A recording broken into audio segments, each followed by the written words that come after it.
Hi, I'm Rob. And I'm Rob. And this is Ask Rob and Rob.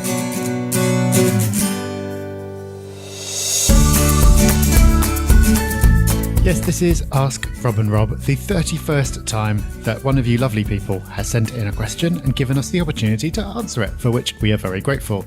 Today's question is a very topical one. We'll be coming to that in just a second. But first, if you've got a question of your own, don't let it rattle around in your head driving you mad. Just do one of the following two things, get it over to us, and we will answer it for you. And one of those two things are going to the propertyhub.net/podcast. And the second of those two things is calling 013-808 00035. That's, yes, using your mobile phone or one of those landlines if you have one of those antiques. 013-808 00035. Normal rates apply, no special Rob and Rob premium lines. It is just a normal telephone. So go there, leave us a message, and we will answer your question very soon. And that is exactly what Rog did. Oh, hiya. I'm a newbie to starting to use your podcast. Find the information very useful. My name's Raj from the Warwickshire. I have a limited company through which I do quite a lot of medical work already. I'm a GP. My query was, I'm getting a lot of mixed messages. Can I use that existing limited company to buy property with, or do I need to have a separate limited company set up? Secondly, there's a lot of confusion over this 3% extra stamp duty charge. If you buy your property through a limited company, would you still pay the extra 3% stamp duty charge or not? I read something in the Daily Mail that it only applies to the very first property that you buy. Thank you for your help, as always, on the podcast, on the forums.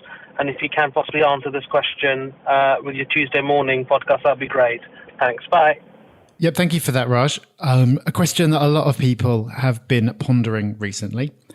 Let's start with the easy bit. Yes, you do need to start a new limited company. Lenders don't like it if you are mixing a trading company and a property company. You just need to start one from scratch. Dead easy, a brand new company for you to buy your first property through.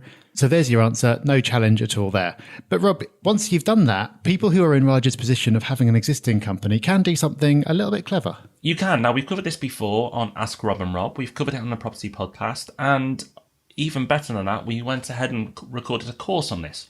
And the course you can go to is propertyhub.net/courses. And there you will find a course on using a limited company. And essentially what happens is you have your business, your company A. You will lend the profits over to your property company, so therefore not paying any tax to take money out. And then when the property company makes money, then pay back the debt the other way to reduce your tax liabilities for the property company. Obviously, you probably need a bit more than that explanation to understand exactly what I mean, but that's why I've recommended those resources. But I like it, Raj. You've used a 2-for-1 opportunity on Ask Rob and Rob, and you've gone in for a second question as well. And that question is, do you need to pay the 3% stamp duty on properties purchased within a limited company? And yes, you do. And it's not just on the first property either. Because these are counted as additional purchases, they will be liable to stamp duty. Now, there is the number 15 that's bounded around.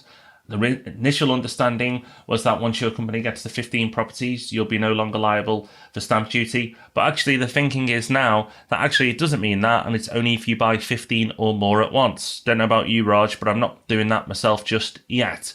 So, unfortunately, you will be liable to the 3% stamp like the rest of us. But, however, as I mentioned, you can save yourself a load of tax with the little hack I mentioned a few moments ago. Yep, unfortunately, when it comes to stamp duty, as yet, no loopholes. George is not as silly as he looks.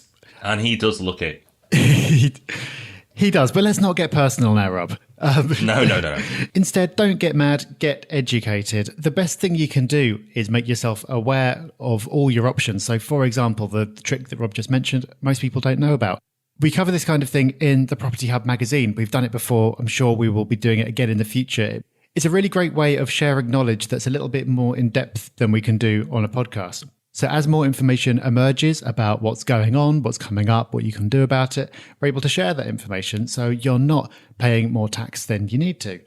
If you're interested in the Property Hub magazine, just go to thepropertyhub.net/magazine. You'll find out more about it there. And if you want to subscribe, you can do. So plenty of resources, plenty of ideas. Raj, thank you for your questions. Remember, go to thepropertyhub.net/podcast. That's thepropertyhub.net/podcast, where you can find all the links we've just mentioned. Short but sweet, but Raj, we hope that helped and we hope it was useful. If you'd like to leave a question for us, please don't hesitate. That is free too, like the majority of the stuff we do. We'll be back on Thursday with another podcast. Of course, the juggernaut that is the Property Podcast. And of course, we'll be back next Tuesday with Ask Rob and Rob with another question and, believe it or not, another answer. But until then, everyone, enjoy your week and we'll be back very soon. Bye-bye. Bye-bye.